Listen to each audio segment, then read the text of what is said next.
Thank you, Ed. Thank you for your friendship. Thank you for your ongoing partnership on so many issues of consequence. In particular, we've been shoulder to shoulder in the work of oversight of our carceral settings, our prisons, our jails, our detention facilities. And before I get started, I do just again want to reiterate that if you care about mass incarceration, you should care about mass deportation. If you care about mass deportation, you should care about mass incarceration. This is not only the grave injustice that Rümeysa, Mahmoud, Mosin, and many more have experienced is not only inhumane and cruel, but incredibly profitable.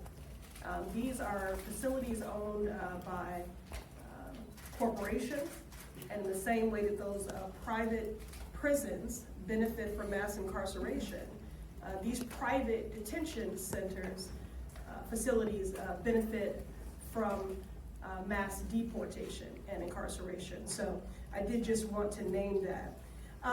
You know, y'all, I don't know if I can stick to my remarks here because I'm just overwhelmed. One, Rümeysa's home, and two, the Celtics won.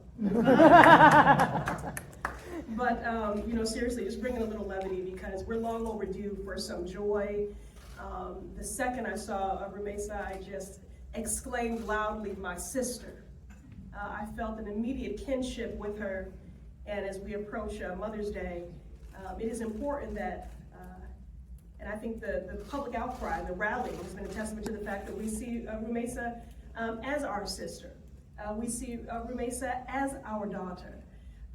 And that is in fact how a community should rally and see one another when a harm is done to anyone.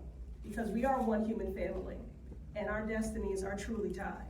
I was also excited to be able to gift Rümeysa with a polished stone with the word hope engraved that I had been carrying for weeks.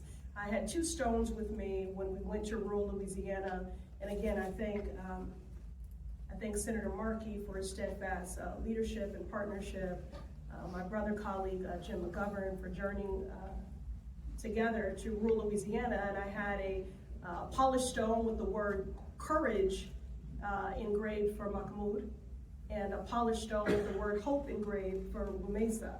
But ultimately, having visited Gina and the Bazille facilities, I decided not to gift it to them because I was pretty sure it would be confiscated.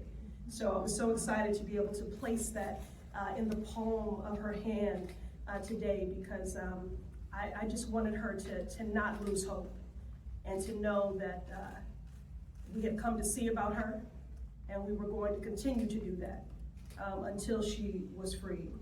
So today we come together to welcome home a beloved member of the Massachusetts 7th Community, a brilliant scholar, a courageous advocate, and a survivor of a shameful injustice, Rümeysa Öztürk.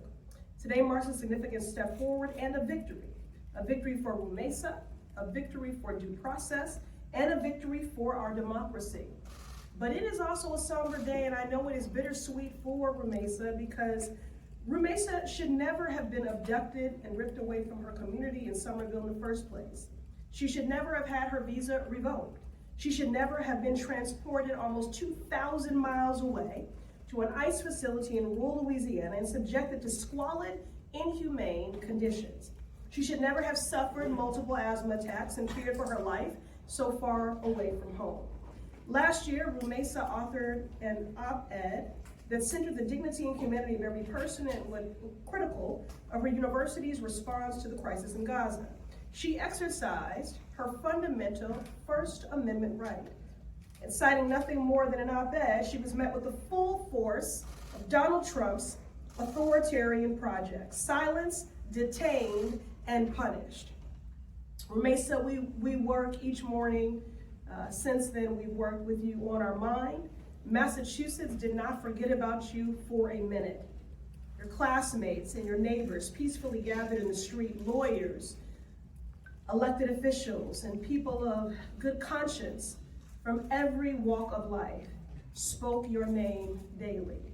Carol, Masa, Jesse ensured that this was the case. I also had the incredible good fortune to spend time with people who've been privileged enough to know Rümeysa, some for 5 years, some for 7 years, some for 10 years, and I I was remarking that I'm jealous they've known her that long because true enough, she is courageous and a bright light, and all of it is contagious.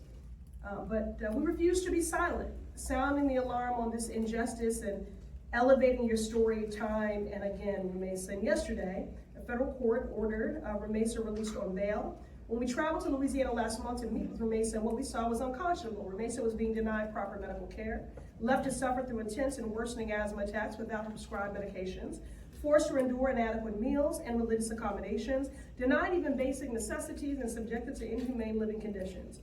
Rümeysa, I shared upon our arrival, when Senator Markey and Congressman McGovern and I landed here in Logan. Upon leaving here, I went right to Somerville for what had been a long scheduled town hall. And I shared with our Somerville community and the public what you told me of the constant fear, the trauma of being torn away from the community you love, the community that you have given so much to. But Rümeysa's spirit was unwavering and her light shone through for all of us to see. When you sat down with us, Rümeysa, you spoke first of the women detained alongside you. You carried with you in your heart and in neatly copious written notes, like the qualified researcher that you are, their stories, their fears, their urgent medical conditions, their worry that they had been abandoned.